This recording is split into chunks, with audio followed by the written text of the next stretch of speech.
Hi, இன்னைக்கு நான் பாட்டுக்கு விருத்துன்னு வந்து என்னடா சாப்பிடலான்னு பார்த்தா ஒயிட் ரைஸ் இருக்கு. எங்க அம்மா வந்து தோசை சுட சொன்னாங்க. நானும் போய் பக்கத்துல இருக்க கடையில கேட்டேன், தோசை இல்லைன்னு சொல்லிட்டாங்க. சரி ஓகே, தயிர் வாங்கிட்டு வந்து மோர் கரைச்சிக்கலாம் அப்படின்னு சொல்லிட்டு இன்னைக்கு சாப்பாட்டுல இன்னைக்கு நைட்டு எங்களோட டின்னர் மோர் தான். அதனால ஃபர்ஸ்ட் ஒரு குண்டான் எடுத்துக்கிறோம். குண்டான் திஸ் இஸ் வெரி குட்டி, அதனால எங்க சைஸ்க்கு தகுந்த மாதிரி இந்த குண்டானை எடுத்துப்போம். எனக்கு மோர் கரைக்க தெரியாது, அதனால இதுக்கப்புறம் ரூபன் கரைக்கும். பாருங்க எப்படி கரைக்குதுன்ட்டு. பட் அதோட டேஸ்ட் வேற லெவலா இருக்கும். கரெக்டா உப்புலாம் துல்லியமா பார்க்கும். மோர் கரைக்கிறதுல அதுதான் பெஸ்ட். நீங்க அதை கரைக்கிறத பாருங்க. பேசிக் சென்ஸ் கை கழுவணும், அப்புறமே தான் நம்ம சட்டியை தொடணும். சோறு எடுத்தாச்சு மிஸ்டர் ரூபன் ராஜ். போடுங்க, அள்ளி அள்ளி போடுங்க. போதுமா? இன்னும் கொஞ்சம். போதும்.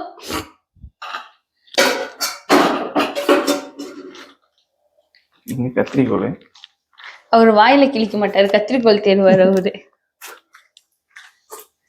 கேமராவே மறைச்சுக்கிட்டு எடுக்கிற நீ.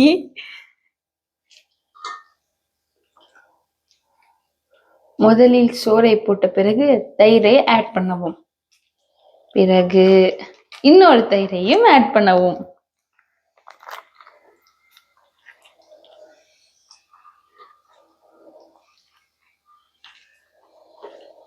எல்லாத்தையும் ஆட் பண்ண பிறகு கொஞ்சம் கூட இல்லாத அளவுக்கு வலிச்சு போடணும். வேஸ்ட் பண்ணக்கூடாது.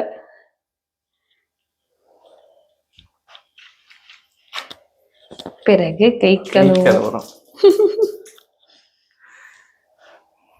தண்ணி எங்க இருக்கு? நாங்க எப்பயுமே தண்ணி வந்துட்டு சுட வச்சு நல்லா கொதிக்க வச்ச பிறகு பாத்திரத்துல ஊத்தி வச்சிடுவோம். அப்புறமே நாங்க எடுத்து குடிச்சுப்போம்.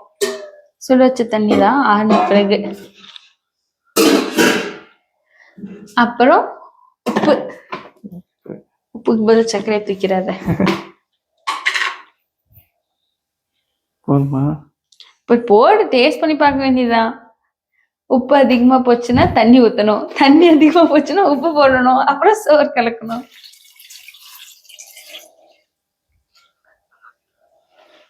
இவன் நம்ம சுத்தி வந்து அவன் சுத்தி போறான்.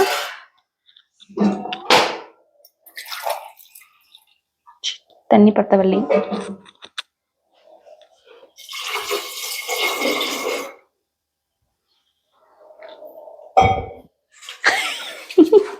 கரண்டியில கலப்போம் நினைச்சிங்களா? நாங்க கையில கலக்கினாதான் டேஸ்ட்.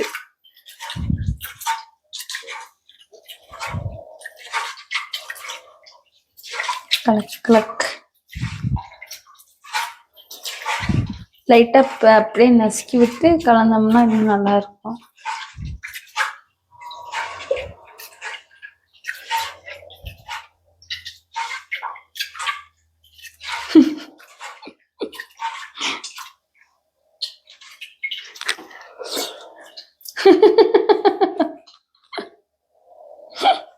எப்படி, உப்பு ஓகேவா? சாப்பிட்டு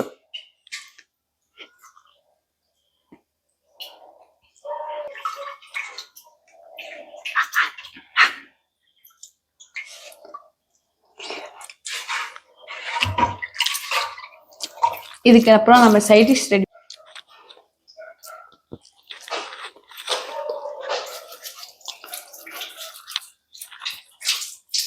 பால் மாதிரி இருக்குல்ல, ஆனா இது மோர்.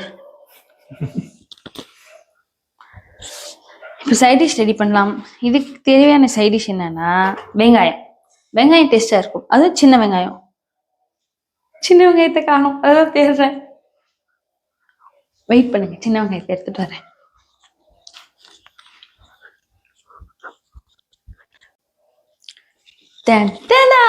வந்துட்டேன், சின்ன வெங்காயத்தோட வந்துட்டேன்.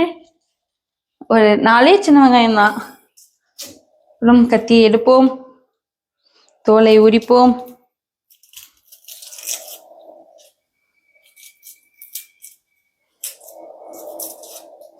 நான் முதல்ல குப்பையெல்லாம் போட்டுட்ட பிறகு மொத்தமா க்ளீன் பண்ணிப்பேன். ஒன்னொன்னுக்கும் க்ளீன் பண்ணிட்டோம்னா அப்படி எப்ப முடிப்போம்?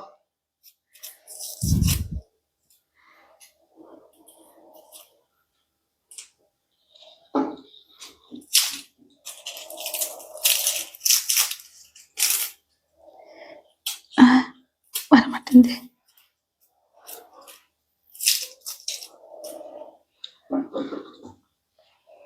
போதும்னு நினைக்கிறேன். ஒரு 4 வெங்காயம். போதும்.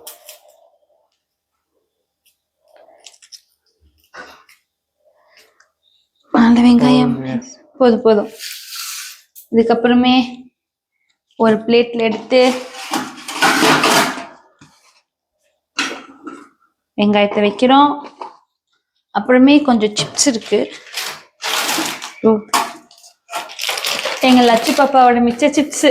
அவன் அடுத்துக்குள்ள சீக்கிரம் எடுத்துரு. கொஞ்சோண்டு அவளுக்கு தெரியாம குறைஞ்ச மாதிரியே தெரியக்கூடாது, அப்படி எடுத்துக்கணும். டடா, கடிச்சிக்க வரும் வெங்காயம் சிப்ஸ். ஓகே, இதை கிளீன் பண்ணிடலாம். எல்லாத்தையும் கிளீன் பண்ணி வச்சிடலாம். எடுத்து வச்சுட்டு எல்லாம் தொடச்சி மூலையில வச்சிட வேண்டியதுதான். அதை குப்பையில போட்டுரு சாமி. இதை போடுறேன்.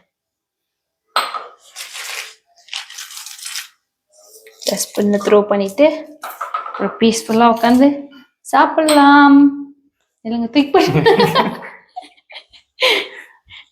டஸ்ட்பின் வெளியே இருக்கு.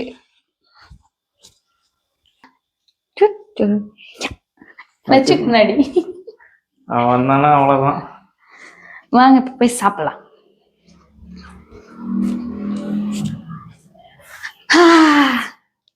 பீஸ்ஃபுல்லா உட்காந்து நமக்கு பிடிச்ச சேனல் சுட்டி டிவியை பார்த்துக்கிட்டு சாப்பிடுறது இருக்கே, வேற லெவல். ஓகே காய்ஸ், இன்னைக்கு எங்களோட டின்னர் இதோட முடியுது. உங்களை அடுத்த வீடியோல பாக்குறேன். பாய் பாய். நாங்க கண்டிப்பா பார்ப்போம்.